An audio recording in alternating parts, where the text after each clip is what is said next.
CPIM party കോൺഗ്രസിന് നാളെ പതാക ഉയരും. 800-ലധികം പ്രതിനിധികൾ പങ്കെടുക്കുന്ന സമ്മേളനം polit bureau coordinator Prakash Karat ഉദ്ഘാടനം ചെയ്യും. സമ്മേളന നഗരിയിൽ നിന്നും സന്തോഷ് ചേരുകയാണ് തത്സമയം. സന്തോഷ്, പാർട്ടി കോൺഗ്രസിന്റെ അവസാനവട്ട ഒരുക്കങ്ങളിലാണ്. ദീപശിഖ ജാഥകൾ ഇന്ന് വൈകിട്ട് സമ്മേളന നഗരിയിലേക്ക് എത്തും. നാളെ രാവിലെ പതാക ഉയരും. സമഗ്രമായ വിവരങ്ങൾ.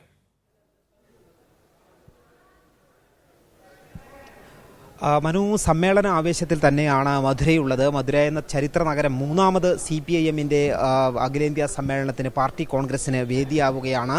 മധുരയിലെമ്പാടും പാർട്ടി പ്രവർത്തകർ ഈ സമ്മേളനം വിജയിപ്പിക്കുന്നതിന് ആവശ്യമായിട്ടുള്ള പ്രവർത്തനങ്ങളിൽ ഏർപ്പെട്ടുകൊണ്ടിരിക്കുകയാണ്. പാർട്ടി കോൺഗ്രസിന്റെ ഇന്നത്തെ ഏറ്റവും പ്രധാനപ്പെട്ട അജണ്ടകൾ എന്ന് പറയുന്നത് ഇന്ന് വൈകുന്നേരത്തോടുകൂടി ദീപശിഖ ജാഥകളെല്ലാം തന്നെ സമ്മേളന നഗരിയിൽ സംഗമിക്കും. 5 സ്ഥലങ്ങളിൽ നിന്നാണ് ദീപശിഖ പ്രയാണം ആരംഭിച്ചിട്ടുള്ളത്.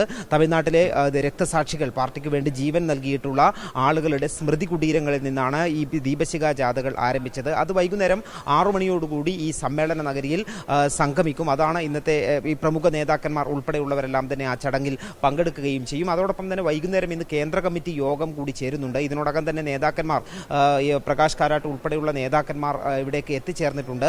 വൈകുന്നേരത്തോടുകൂടി തന്നെ മുഴുവൻ സമ്മേളന പ്രതിനിധികളും എത്തിച്ചേരുകയും ചെയ്യും. വൈകുന്നേരമാണ് കേന്ദ്ര കമ്മിറ്റി യോഗം ചേരുന്നത്. പ്രധാനപ്പെട്ട സമ്മേളനത്തിന്റെ അജണ്ടകൾ ആരംഭിക്കുന്നത് നാളെയാണ്. നാളെ രാവിലെ 8:30 തന്നെ ഈ പതാക ജാഥ, ഈ കേന്ദ്ര കമ്മിറ്റി അംഗം U വാസുകി നയിക്കുന്ന പതാക ജാഥ സമ്മേളന നഗരിയിലേക്ക് എത്തിച്ചേരും.